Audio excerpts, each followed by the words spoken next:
A Big Mac meal now costs more than what entire families paid for dinner in the 90s. A McDonald's breakfast used to cost 63 cents. Today, that same meal is over $5. Restaurants are emptier than ever.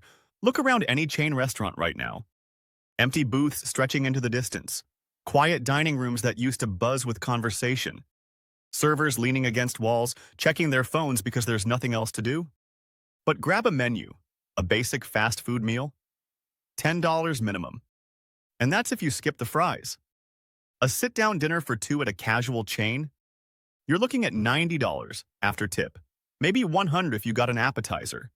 Restaurant prices have jumped way faster than inflation, way faster than wages, and honestly, way faster than quality improved. Here's the thing nobody's talking about. Restaurants weren't always like this. Fast food meals that used to feel like a cheap fallback now feel like a financial decision. Casual dining, the stuff that working families used to do weekly, now feels reserved for birthdays and anniversaries. Special occasions only. And for millions of Americans, eating out has quietly shifted from convenience to compromise. The discomfort you feel when looking at a menu today? It's not in your head. It's real. It's measurable. And it's getting worse. To understand how spectacularly broken this system is now, you need to understand what restaurants in America were supposed to be. They weren't luxury experiences. They weren't destinations for indulgence or status symbols.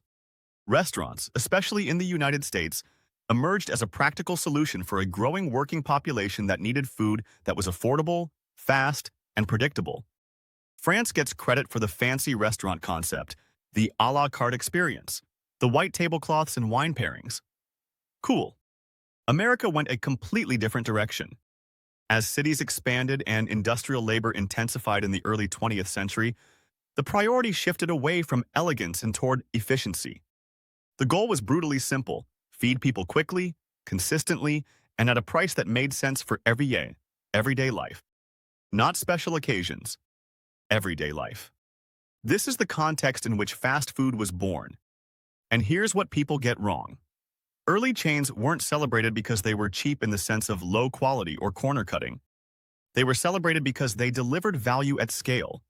McDonald's became famous for proving that a family of four could be served in under a minute for less than $1. That promise wasn't about indulgence, it was about reliability. You knew what you were getting. You knew how long it would take. You knew what it would cost. And that mattered to working families who couldn't afford surprises. Fast food was built on a simple promise: affordable, fast, predictable. Not fancy, not Instagram-worthy, just accessible. That was the whole point. Restaurants were built for working people who needed to eat fast and cheap. And it worked. Because the goal wasn't how much can we charge, it was how many people can we serve. In this early model, affordability wasn't a marketing tactic or a loss leader. It was the foundation of the business. Prices were set with the customer's reality in mind, not with the goal of extracting the maximum amount someone might be willing to pay on a desperate Tuesday night when they're too tired to cook. Restaurants succeeded by serving more people, not by squeezing more money out of each individual visit. Think about what that means. The growth strategy was volume, not extraction. Success meant being a place where people could afford to come back, again and again and again. This approach also created space for local diners, family-owned spots, and neighborhood cafes to thrive. Eating out wasn't a luxury, it was part of daily life. And just as importantly, it was part of community life. People had their spot. The place where everybody knew your name, where you went after work, where you celebrated little victories and processed bad days. But that model depended on something fragile: restraint. It required businesses to prioritize long-term trust over short-term margins. It required owners who saw customers as neighbors, not as revenue opportunities to be optimized. And as the industry grew larger, more financialized, and more consolidated, that restraint slowly disappeared. What replaced it was something much colder, much more calculated, and ultimately much more destructive. The value menu was never supposed to be a gimmick. It was the natural extension of the restaurant industry's original promise. As fast food chains expanded through the 1960s and 70s, they discovered something powerful. Lowering prices didn't just attract customers, it trained behavior. When people knew they could eat quickly, affordably, and without surprise, restaurants became part of daily routine rather than an occasional indulgence. One of the most famous examples was the Egg McMuffin. Introduced nationally in 1975 at 63 cents, it gave McDonald's access to an entirely new daypart. Breakfast wasn't just another meal, it was a habit-forming opportunity. Get people in the door at 7 a.m., and they'll think of you at lunch too. The Happy Meal followed similar logic. Priced at $1 when it launched in 1979, it became the most affordable choice for working families. But it did something else too. It locked in brand loyalty from a young age.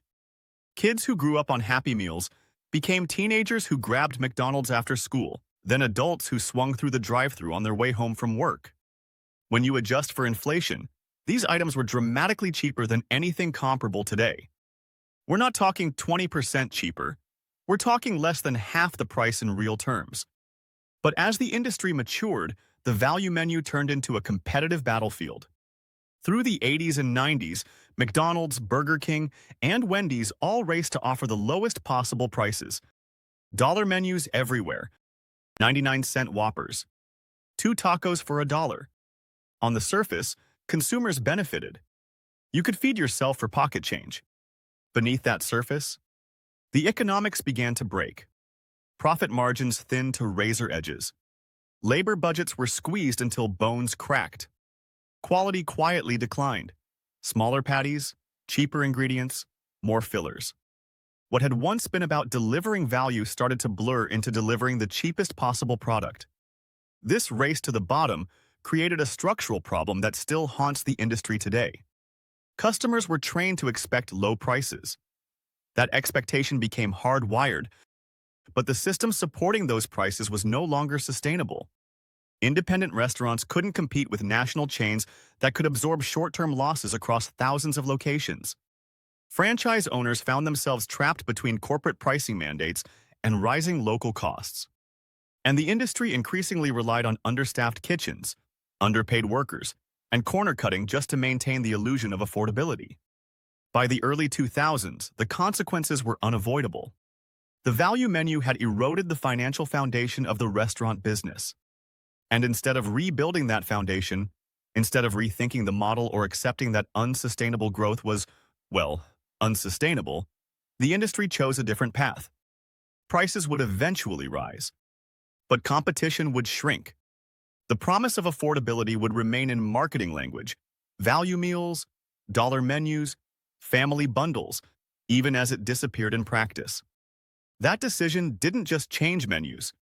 It changed the entire structure of American dining. And it set the stage for what came next. By the early 2000s, fast food was no longer just a category.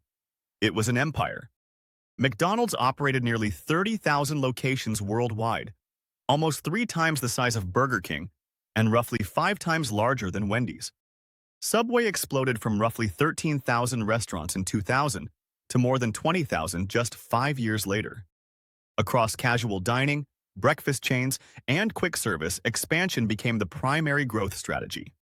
More locations, more brands, more presence. On the surface, this looked like abundance.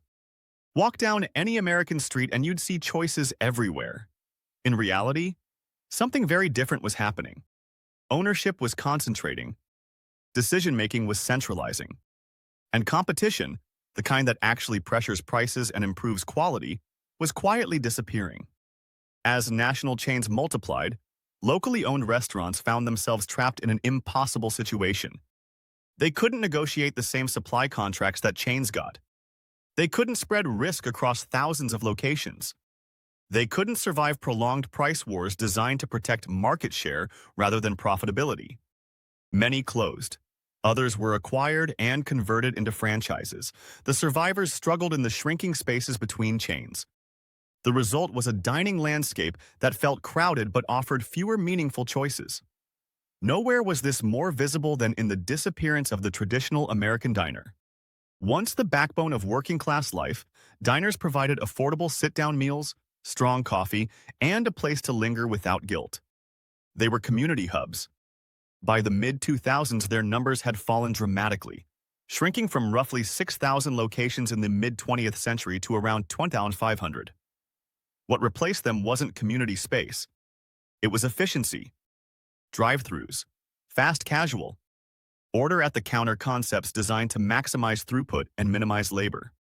This shift mattered because competition is not just about price, it's about restraint. When businesses fear losing customers to a better alternative, they're forced to improve.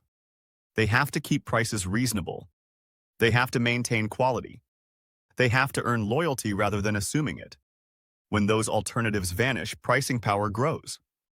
Chains no longer had to ask, what should a meal cost? They could focus on, what will the market tolerate? And that tolerance expanded, not because consumers were happier, but because they had fewer places to go. The illusion of choice masked the reality of consolidation. And while restaurants were becoming more centralized, the real stranglehold was forming even higher up the chain. Because the most powerful consolidation wasn't happening in dining rooms, it was happening in the supply chain. When people think about why restaurants are expensive, they usually focus on what they can see: menu prices, tipping screens, smaller portions. What rarely enters the conversation is where those meals actually begin. Long before food reaches a kitchen, long before it touches a grill or gets boxed up, a handful of corporations have already determined how much it will cost and how much control restaurants truly have. In the United States, the meat supply is dominated by 4 companies: Tyson Foods, JBS, Cargill, and a National Beef. Together, these firms control roughly 85% of beef processing. Let me say that again because it's genuinely shocking. 4 companies control 85% of America's beef. That level of concentration is not incidental. It's not natural market evolution. In the early 1980s, the market was far more fragmented. Dozens of regional processors competed across the country. Over the following decades, mergers, acquisitions, and regulatory shifts allowed a small group of firms to absorb competitors and centralize processing capacity. This matters because food costs are not just another line item for restaurants. For many establishments, protein is the single largest input cost on a menu. When supply becomes concentrated, pricing power shifts upstream. Restaurants are no longer negotiating in a competitive marketplace with multiple options. They are price takers. And when wholesale prices rise, even modestly, those increases ripple through the entire system with no buffer, no alternative, no choice. Investigations and lawsuits over the years have alleged coordinated supply cuts and price manipulation in highly consolidated meat markets. Regardless of the legal outcomes, the economic effect is crystal clear. When fewer firms control production, supply becomes less flexible and prices become more resilient to downward pressure. Prices go up easily. They come down slowly, if at all. Restaurants, especially small and independent ones, are left with little choice but to raise menu prices simply to remain viable. The impact doesn't stop at restaurants. Farmers are squeezed from the other side. Data from the United States Department of Agriculture shows a dramatic collapse in the number of hog farms, falling from well over 200,000 in the early 1990s to roughly 71,000 by 2009. As smaller producers disappeared, factory farming became the dominant model, prioritizing scale and efficiency over resilience, quality, or humane treatment. This consolidation created a system that produces food cheaply on paper but at enormous hidden costs. It lacks flexibility. When disruptions occur, whether from disease outbreaks, extreme weather, or logistics breakdowns, prices spike quickly and come back down slowly. There's no competition to moderate increases. There's no alternative supply. There's just the 4 companies and whatever price they set. In this environment, restaurant price inflation stops being a short-term response to crisis. It becomes baked into the structure of the industry. And once prices rise to protect margins, there's little incentive to bring them back down, because where else are you going to go? As costs moved upstream and competition thinned, something else quietly changed: the actual food on your plate.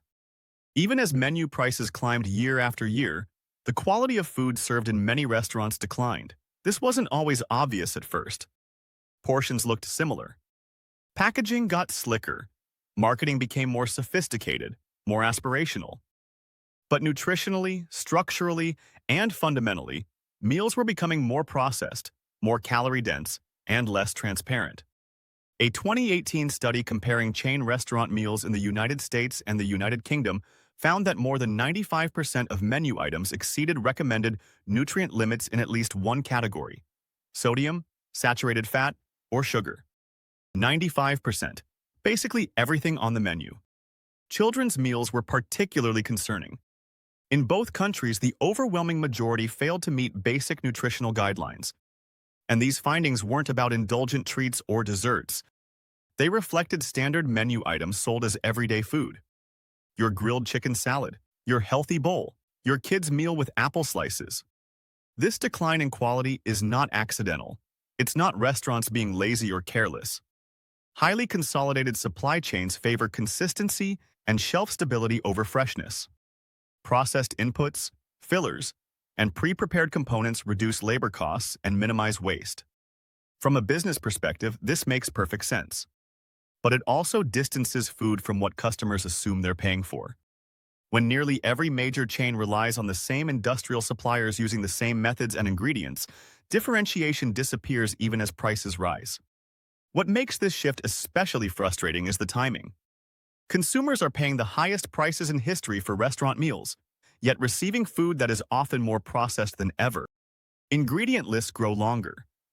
Nutrient density declines. Transparency becomes harder to find. The premium once associated with eating out, better ingredients, careful preparation, variety, erodes. From a business perspective, cutting quality is often easier than cutting prices. From a consumer perspective, it feels like betrayal. People aren't upset simply because food is expensive. They're upset because the value equation no longer adds up. You pay more, you get less. And you're supposed to be grateful for the privilege. And as trust erodes, so does frequency. When meals cost more and deliver less, dining out becomes easier to skip. Empty tables are not a mystery in this context. They're a rational response. People aren't being difficult. They're not being cheap. They're just doing the math and realizing the deal isn't worth it anymore. The question then becomes, why does the industry continue down this path? Why not course correct? The answer lies in how success is measured at the top, and who's expected to absorb the cost when the system fails. As restaurant prices climbed and food quality declined, the industry framed the problem as unavoidable. Labor costs were rising. Margins were thin. Supply chains were disrupted. Customers, we were told, simply had to adjust. It was unfortunate but necessary. But a closer look at how money flows through these systems tells a very different story, one where the burden of inefficiency is not shared equally. Across corporate America, the average chief executive now earns more than 300 times the pay of a typical worker. 300 times. Not 3x. Not 30x. 300 times. In the restaurant industry, that imbalance becomes even more extreme and grotesque. At Starbucks, the chief executive's compensation recently approached nearly 7,000 times that of the median employee. 7,000 times. Let that number sit with you for a second. While baristas make $12 to $15 an hour and struggle to afford rent, the person at the top is pulling in compensation that would take a median employee 7,000 years to earn. This is not a reflection of a business barely scraping by. This is not thin margins. This is not a company struggling to make payroll. This is evidence of a system that prioritizes executive compensation even as prices rise, service declines, and workers get squeezed. Rather than addressing wage structures directly, rather than reconsidering whether executive pay has spiraled into absurdity, many restaurant chains chose a different solution: shift the problem to the customer. Tipping, once reserved for full-service dining where someone actually waited on your table, has expanded into nearly every corner of the industry. Digital payment screens now prompt gratuities at fast casual counters where you order yourself, carry your own food, and bus your own table. At drive-thrus where someone literally hands you a bag. At self-service kiosks where you interact with exactly 0 human beings. The expectation has quietly moved toward a 20% baseline, regardless of context, regardless of service level. This shift fundamentally changes the psychology of dining out. Customers are no longer just paying for food. They're subsidizing labor costs in real time, often without clarity about where that money actually goes or whether workers even receive it. Restaurants can advertise lower menu prices while relying on social pressure and guilt to close the gap. Only $8.99, plus $3 in tips for handing you a sandwich. For workers, income becomes less predictable, more dependent on customer mood and economic conditions. For customers, every meal feels more expensive than the price on the board suggests. And every transaction feels like a moral test you might fail. What's striking is that this approach treats symptoms rather than causes. High executive pay remains untouched. Structural inefficiencies remain unresolved. Supply chain concentration remains unchallenged. Instead of rethinking a broken model, the industry leans harder on the one group with the least power to push back: you. Over time, this erodes goodwill in ways that can't be recovered through marketing. Dining out stops feeling like a service you're paying for and starts feeling like an obligation layered with guilt, frustration, and resentment. When customers hesitate, when they skip meals out, when they walk away entirely, it's not because they no longer value restaurants. It's because the system has made participation feel extractive. Restaurants are not empty because people suddenly stopped enjoying food or socializing. They're not empty because everyone learned to cook or discovered meal prep. Restaurants are empty because the math no longer works. When a basic fast food meal regularly costs more than $10, sometimes $15 with a drink, and a casual sit-down dinner can easily exceed $45 per person before you even think about drinks or dessert, eating out stops being routine. It becomes a decision weighed against rent, groceries, gas, medical bills, student loans, childcare. For decades, restaurants occupied a middle ground between necessity and luxury. They were places to gather, to rest, to connect. That role depended on accessibility. When prices rise faster than wages, when value declines, when every meal feels like a splurge, accessibility disappears. And here's what's important to understand. People don't protest. They don't organize boycotts or write angry letters. They just quietly adjust. They cook more at home. They skip the weekly dinner out. They reserve restaurants for birthdays and anniversaries rather than Tuesday nights after work. The habit breaks, the routine ends. And once that happens, it's incredibly hard to rebuild. This shift has cultural consequences that go beyond economics. Traditional diners, cafes, and neighborhood spots were not just businesses. They were social infrastructure. They provided spaces where people lingered, talked, met neighbors, felt part of something larger than themselves.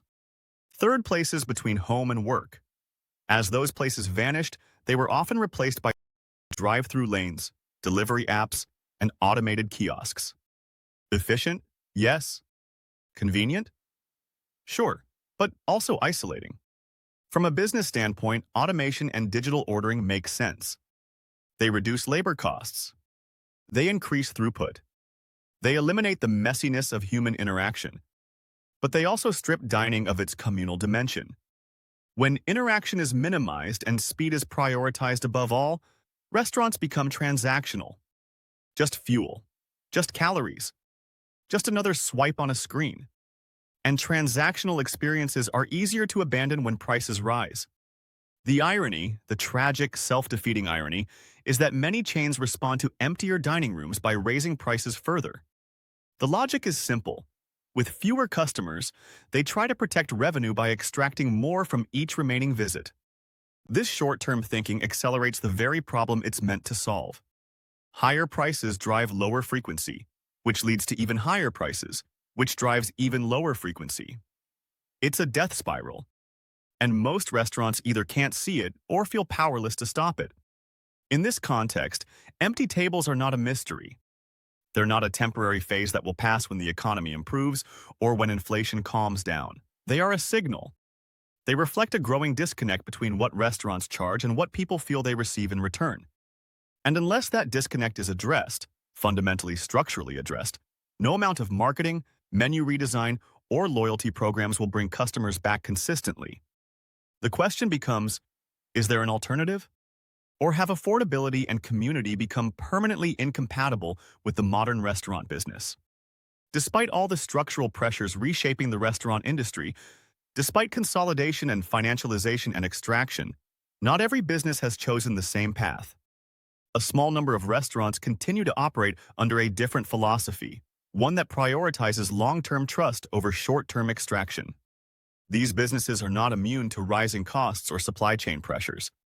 They face the same challenges everyone else does. What sets them apart is how they respond. Instead of asking, "How much are customers willing to pay?" which is extraction thinking, these restaurants start with a different question.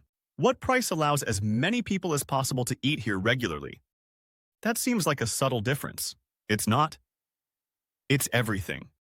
That mindset leads to difficult choices that Wall Street would never tolerate. Margins are thinner. Expansion is slower. Executive compensation is restrained. Sometimes the owner makes only 3 to 5x what their cooks make, not 300x.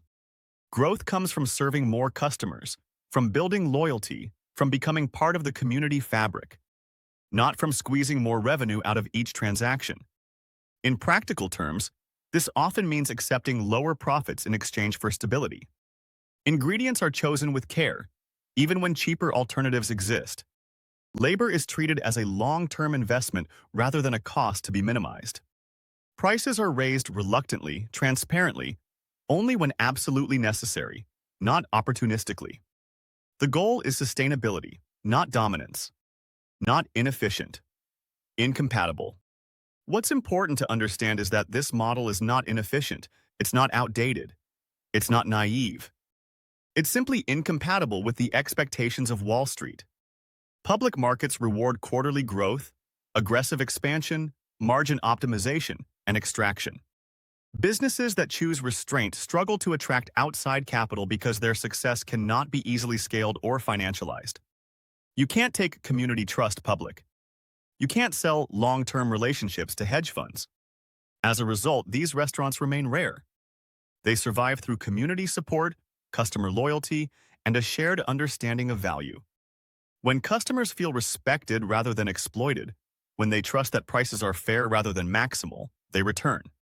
Not because prices are the lowest, but because the relationship feels fair. This alternative does not solve the industry's problems on its own. It cannot reverse consolidation. It cannot fix broken supply chains. It cannot change the incentive structures of public markets. But it demonstrates something crucial. The current state of dining is not inevitable. It's not the natural result of economic forces beyond anyone's control. It's not just how things are now. It's the result of choices. Business choices. Policy choices. Priority choices. And choices, even structural ones, can be reconsidered. What's happening in restaurants isn't just about burgers and fries. It's not just about whether you can afford Chipotle. It's about how everyday life quietly becomes more expensive, more extractive, and more isolating, while the people at the top keep telling you it's inevitable. Corporate consolidation reduced competition. Broken incentives rewarded extraction over service. And restaurant price inflation turned eating out from a routine part of life into a financial decision you have to think twice about. Empty dining rooms aren't a mystery, they're a signal. When prices rise faster than value, when quality declines while costs increase, when customers feel exploited rather than served, people step back. Not because they don't care about food or community, but because the system no longer works for them. 4 companies control 85% of your meat supply. CEO pay has reached 7,000 times median worker pay at some chains. Menu prices have doubled while quality has declined. And somehow, you're supposed to believe this is all unavoidable, that there's no alternative? The restaurant industry had a choice when the value menu model broke. They could have rebuilt the foundation. They could have accepted that infinite growth isn't possible. They could have prioritized sustainability over extraction. Instead, they chose to raise prices, shrink competition, cut quality, and blame you for not being able to afford it anymore. When was the last time eating out actually felt worth it? Not just fine or convenient, but genuinely worth it. Where you left feeling satisfied, not exploited. Where the value matched the price? Drop that in the comments, because I'm genuinely curious if that experience even exists anymore for most people. And if you want to understand how corporate greed is quietly breaking everything else in your life, hit subscribe. Because this pattern, it's everywhere. And we're just getting started.